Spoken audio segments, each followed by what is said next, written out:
నాకు సోదరులాగా ఎక్కువ కాలం అక్కడ ఉండేటువంటి అవకాశం లేకుండా ఒక 1 ఇయర్ స్పాన్ లోపల నేను వచ్చిన తర్వాత ఇక్కడ 2001 DSCలో ఉమ్మడి కరీంనగర్ జిల్లాలో హిందీ పండిట్ గ్రేడ్ 2లో డిస్ట్రిక్ట్ ఫస్ట్ ర్యాంక్ అని వచ్చింది అనేది because of blessings of Bharat మా అండ్ ఇండియన్ ఆర్మీ.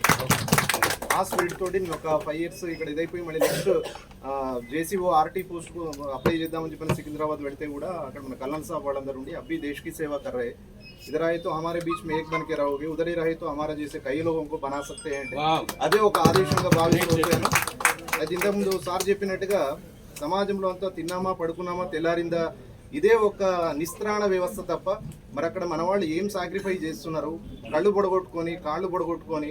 నేనున్న లిమిటెడ్ పీరియడ్లో వారణాసి MH గూర్ఖా రైఫిల్స్లో అండ్ అలహాబాద్ బేస్ హాస్పిటల్లో చూస్తే కడవమైన నీళ్ళు వస్తాయి, కాళ్ళు సగం పాదాలు దిగి చేసి మరి వాళ్ళ కుటుంబాలు లేవా, మరి వాళ్ళు ఎందుకు ముందుకు వెళ్ళాలి అనే ఆలోచన అనేది లోపించిన ప్రస్తుత దశ లోపల మన టాటా గ్రూప్ సంబంధించినటువంటి మీరు ఒక చక్కటి ప్రోగ్రామ్ ఆర్గనైజ్ చేయడం అనేది రియల్లీ మీకు శిరసా వందనాలు. ఎందుకంటే అందరి లోపల అందరు వెళ్ళే మార్గానికి భిన్నంగా ఎవరు మనకు నిజమైన హీరోలు, ఎవరు మన కోసం ప్రాణత్యాగం చేస్తున్నారని గుర్తించడం అనేది hats off to all of you. నాకు ఇక్కడ పాల్గొనే భాగ్యం మా స్టూడెంట్ నరేష్ ఇందులో జాబ్ చేస్తున్నారు ప్రస్తుతం. నేను చెప్పాను ఇంకా నాకంటే ముందు అనేక మంది ఉన్నారు, వాళ్ళ మొత్తం సాక్రిఫైస్ చేసిన వాళ్ళందరి తర్వాత లాస్ట్ లైన్లో నేను ఉంటాను.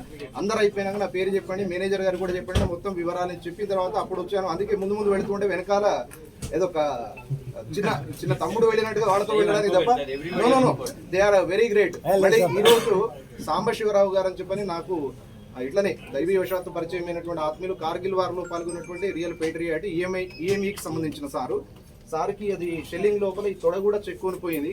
సార్ను కూడా తీసుకొని రావాలని నా ప్లాన్ ఉండే. హైదరాబాద్ అమ్మాయిగూడలో ఉంటారు, కాకపోతే సార్ వాళ్ళ అమ్మగారికి అనారోగ్యం ఉండడం వల్ల సార్ హాస్పిటల్లో ఉన్నారు.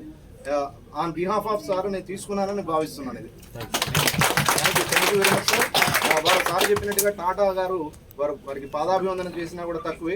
ప్రతి దశ లోపల కూడా భారతదేశం ఔన్నత్యాన్ని పెంచిన వాడు. మన సైన్యంలో ఉన్న వాహనాలను కూడా మోస్ట్లీ టాటా గ్రూప్ సంబంధించినవి. నేను గమనించిన లిమిటెడ్ పీరియడ్లో hats off to Tata and all Tata employees. Thank you sir. జై హింద్ సార్.